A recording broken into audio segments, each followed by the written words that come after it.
আমাদের joint family না হলেও বাবা কাকারা সবাই একই জায়গায় যার যার মতো বাড়ি বানিয়ে বসবাস করত। ফলে হাড়ি আলাদা হলেও বাড়ি একটাই বলে মনে হতো। আমি তখন ২২ বছরের টকবগে যুবক। মেয়ে মানুষ ওস্তাদ।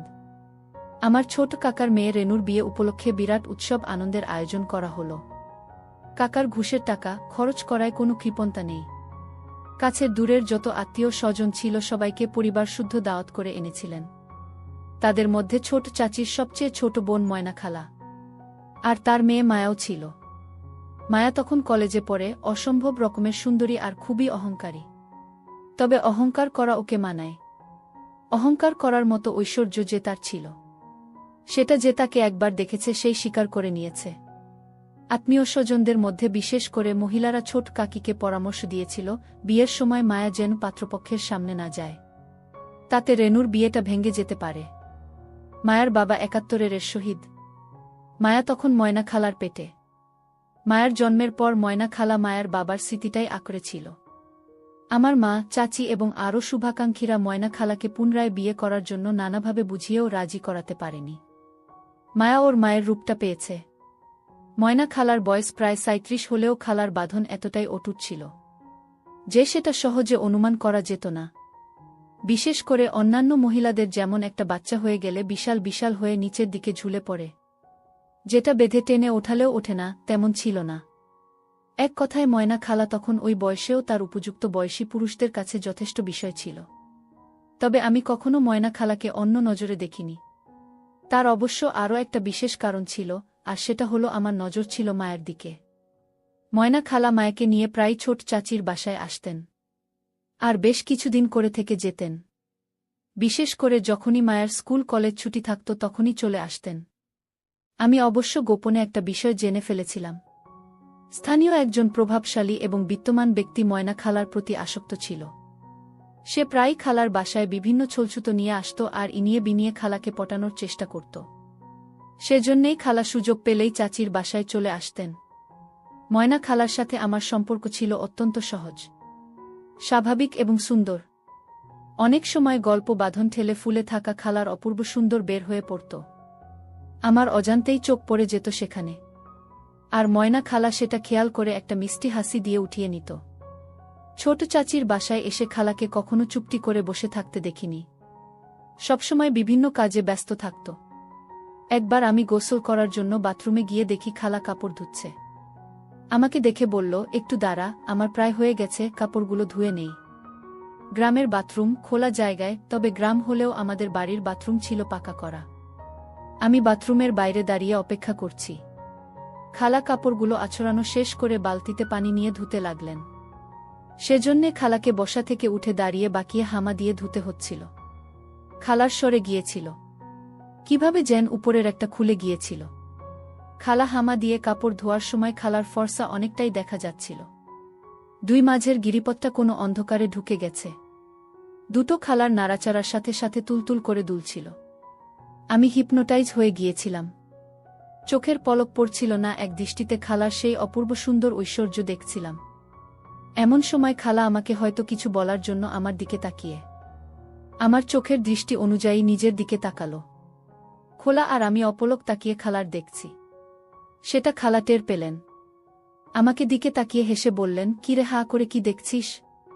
সাবালক হয়ে গেছিস দেখছি। দাঁড়া, তোর মাকে বলি তোর একটা বিয়ে দিয়ে দিক। আমি লজ্জায় লাল হয়ে বললাম, খালা এসব কি বলছেন? খালা রহস্যময় হাসি দিয়ে বললেন, তুই দেখলে দোষ হয় না, আর আমি বললেই দোষ। তারপর চোখ নাচিয়ে জিজ্ঞেস করলেন, কি রে, লোভ হয়? আর লোভ হলেই বা পাচ্ছিস কোথায়? আয়, আমার হয়ে গেছে, তুই তো ভীষণ হয়ে গেছিস। নে গোসল করে ঠান্ডা হও, বলে হাসতে হাসতে চলে গেল খালা। আমার আর লজ্জার সীমা রইল না। এ কি করলাম আমি? নিজের উপর ভীষণ রাগ হতে লাগলো আমার। এ কথা যদি মায়া জানতে পারে? খালা এমনিতে খুব পরহেজগারি ভাব দেখাত। নিয়মিত নামাজ পড়ত আর পর্দা করত। তবে আমার সামনে খালা মাঝে মাঝে যেরকম অমনোযোগে গায়ের কাপড় খসে যেত তাতে আমার মনে হতো পরহেজগারিটা খালার একটা খোলস। আমার দুই বিশ্বাস ছিল যে খালা যতই পরহেজগারি দেখাক না কেন, তলে তলে জ্বলে। কেউ যদি খালাকে প্রস্তাব দিয়ে বসে, তবে খালা রাজি না হয়ে পারবে না। মায়ের সাথে আমার সম্পর্কটা বেশ জমে উঠছিল। ওকে দেখলেই আমার বুকটা ধিপুধিপ করত। অনেক কাঠখড় পুড়িয়ে শেষ পর্যন্ত ওর সাথে সরস একটা সম্পর্ক তৈরি করতে পেরেছিলাম।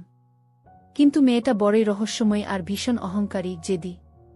মায়ার অপূর্ব সুন্দর চেহারা আর আমার তুফান জাগাত। মনে মনে কল্পনা করতাম, যদি আমি আরও বড় হতাম আর বেশ ভালো একটা চাকরি করতাম, তাহলে মাকে বলে ময়না খালাকে প্রস্তাব দিতাম মায়াকে বিয়ে করার জন্য। যাই হোক, সেটা যখন হবার নয় তখন আমি মনে প্রাণে চেষ্টা চালিয়ে যেতে লাগলাম। যেভাবেই হোক, কমপক্ষে একটিবার হলেও না পারলে সারা জীবন আক্ষেপ থেকে যাবে, যা থেকে আমি কোনোদিন মুক্তি পাব না। মাঝে মাঝে মনে হতো আমি প্রস্তাব দিলেই মায়া আমার সাথে রাজি হয়ে যাবে, কিন্তু পরক্ষণেই আমি একটু কাছে ঘেঁষলেই নানা কৌশলে আমাকে পাশ কাটিয়ে চলে যেত। কিছুতেই আমার নাগালের মধ্যে আনতে পারছিলাম না। মাঝে মধ্যে ওর হাত ধরতে পেরেছি, কিন্তু এর বেশি কিছু নয়। তবে ওর কথাবার্তা এবং আচরণে এ বিশ্বাস আমার জন্মেছিল যে সুযোগমতো যদি আমি ওকে ধরি তবে ও আমাকে দিবে। কিন্তু সেই সুযোগটাই হচ্ছিল না। কখনো যদি আমি কোন ছলছুতায় মায়াকে একা আমার ঘরে নিয়ে যাওয়ার চেষ্টা করতাম, তখনই ও যে কোনো কারণ দেখিয়ে আমাকে ফাঁকি দিয়ে চলে যেত। অবশেষে একটা মোক্ষম সুযোগ আমি হাতে পেয়ে গেলাম, আর সেই সুযোগটাকে কোনোমতেই হাতছাড়া করতে চাইলাম না। রেনুর বিয়ের দিন সারা বাড়ি লোকে লোকারণ্য। আমরা সবাই অতিথিদের খাওয়া দাওয়া, টেবিল চেয়ার, ঘর সাজানো, রান্নার বিভিন্ন উপকরণের যোগান দেওয়া, এসব নানা কাজে ব্যস্ত।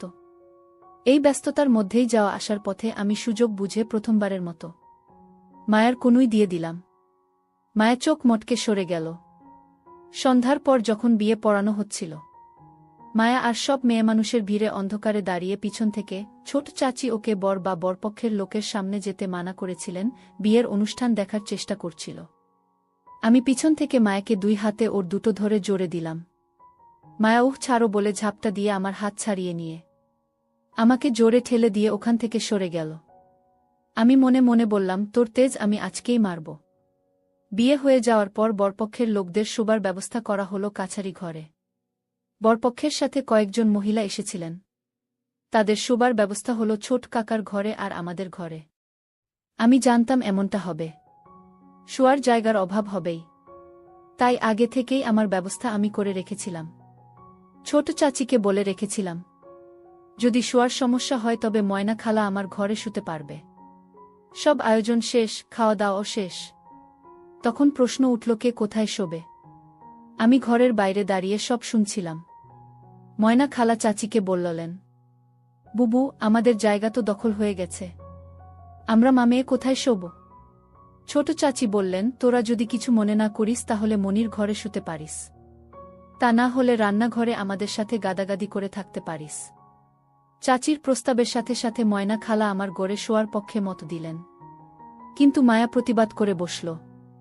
নিচু স্বরে খালাকে বলল, তুমি কি পাগল হয়েছ মা? একটা জুয়ান ছেলের সাথে এক ঘরে আমরা শোব? খালা একইভাবে মায়াকে বললেন, একটা তো মাত্র রাত মা, তাছাড়া মনি আমাদের ঘরের ছেলে, ওকে আমরা কি চিনি না?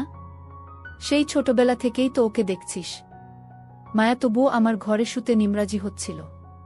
তখন খালা ওকে ধমক দিয়ে বললেন, পাগলামি করিস না মায়া, এই গরমে গাদাগাদি করে রান্নাঘরে পচার চেয়ে মনির ঘরে শোয়া অনেক ভালো। আর কথা বলবি না, চুপ করে থাক। আমি একটু সরে গেলাম। একটু পরেই চাচির গলার আওয়াজ পেলাম, আমাকে ডাকছেন। আমি হাজির হলে আমাকে জানালেন যে ময়না খালা আর মায়া আমার ঘরে শোবে। খুশিতে আমার নাচতে ইচ্ছে করছিল, তবুও নিমরাজি হবার ভান করে রাজি হলাম। তখন চাচি বললেন, তোর কোনো সমস্যা হবে না, আমি ওদের জন্য মেঝেতে বিছানা করে দিচ্ছি। সাথে সাথে আমি প্রতিবাদ করলাম, না চাচি, সেটা কি করে হয়? খালা মুরুব্বি মানুষ মেঝেতে শোবে আর আমি খাটে শোব, এ হয় না। সুযোগ পেয়ে মায়াকে এক হাত নিলাম। বললাম, শুধু মায়া হলে সেটা কোনো ব্যাপার ছিল না। মেঝেতে বিছানায় কেন, ও যদি মাটিতেও শুতো তাতেও আমার কিছু যেত আসতো না। কিন্তু খালা কি করে মেঝেতে থাকবে?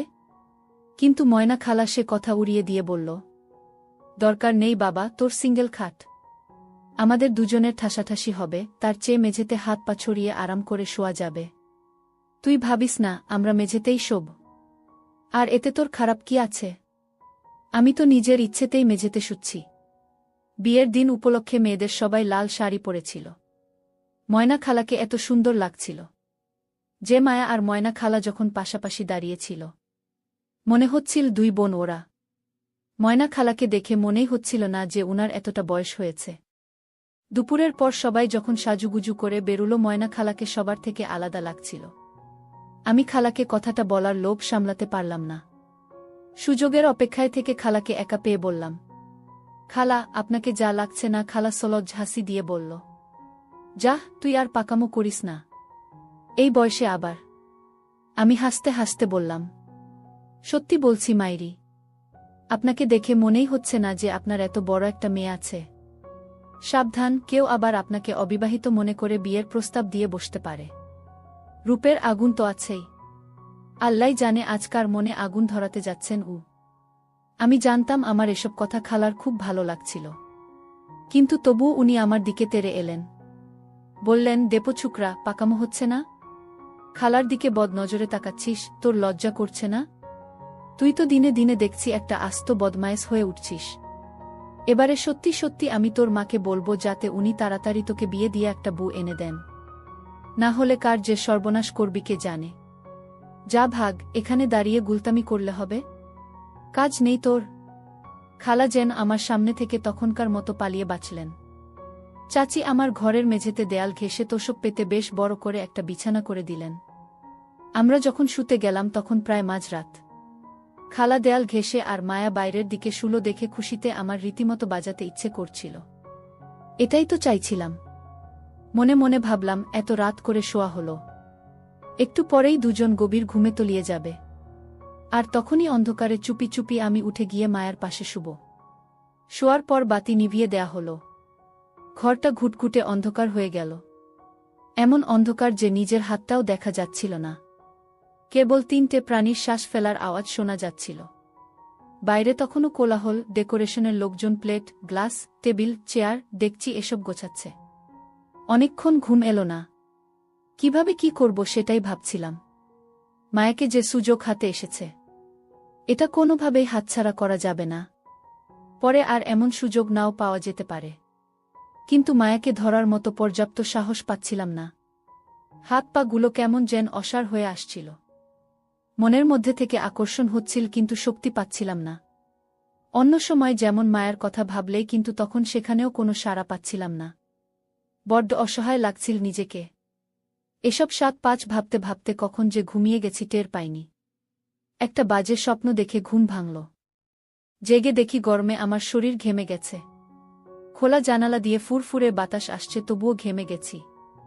আসলে ওটা ছিল দুঃস্বপ্নের ফল। প্রথমে মাথাটা কিচ্ছু মনে পড়ছিল না, পরে ক্যামেরার ফ্ল্যাশের মতো হঠাৎ করে মনে পড়ল সবকিছু। বুকের মধ্যে ধিপধিপ করতে লাগল। হায় হায়, করলাম কি? নাদানের মতো ঘুমিয়ে কাটালাম রাতটা। না জানি রাত কত হয়েছে, ভোর হয়ে গেল নাকি। এ কি করলাম? উফ! নিজের মাথার চুল টেনে ছিঁড়তে ইচ্ছে করতে লাগল। মায়া কথা মনে হতেই হয়ে উঠল। বুকেও অনেক সাহস ফিরে এলো। মনে মনে সংকল্প করলাম, যা হয় হবে, একবার ট্রাই করতেই হবে। তাছাড়া আমার দুই বিশ্বাস ছিল, মুখে মায়া যাই বলুক না কেন, একবার ধরে বসলে না করবে না। আমি বিছানা থেকে আস্তে আস্তে উঠলাম যাতে কোনো শব্দ না হয়। যদিও শব্দ হওয়ার কোনো কারণ ছিল না, কারণ আমার খাটটা ছিল যথেষ্ট মজবুত, পুরনো আমলের শালকাঠের তৈরি। ৩-৪ জন উঠে নাচানাচি করলেও কোনো শব্দ হতো না। আমি মেঝেতে নামলাম। শোয়ার সময় দেখেছিলাম খালা শুয়েছে দেয়াল ঘেঁষে ওই পাশে, আর মায়া শুয়েছে এপাশে। আমি গুটি গুটি পায়ে এগিয়ে গেলাম। ঘরের মধ্যে ঘুটঘুটে অন্ধকার, কেবল আবছাভাবে ওদের বিছানাটা দেখা যাচ্ছে। বিছানার কাছে গিয়ে দাঁড়ালাম। দুটো ফোঁস ফোঁস করে ঘুমাচ্ছে। দুজনের মাঝে প্রায় ৩ ফুট দূরত্ব। বড় বিছানা, গরমের কারণে ফাঁক রেখে শুয়েছে। অন্ধকারে লাল শাড়ি কালচে লাগছে। হাতার বাইরে থাকা হাতের অংশ ফর্সা হওয়ায় অন্ধকারেও চকচক করছে। আমি আরেকটু কাছে গেলাম। আমার হিসেব মতো এপাশে মায়া শুয়ে ঘুমাচ্ছে, ফলে কাছেও চকচকে ফর্সা ত্বক দেখা যাচ্ছে। আমি আস্তে আস্তে মায়ের কাছে বসে পড়লাম। আলতো করে ডান হাতটা রাখলাম ওর ফর্সা হাতের উপরে। অন্ধকার একটু ফিকে হয়ে এসেছিল। চেহারা না বোঝা গেলেও বেশ দেখা যাচ্ছিল যে দুজনেই দেয়ালের দিকে মুখ রেখে কাত হয়ে শুয়ে ঘুমাচ্ছে। আমার বুকের মধ্যে ড্রামের আওয়াজ হচ্ছিল। তবুও সাহসে ভর করে হাতটা আরেকটু এগিয়ে দিলাম।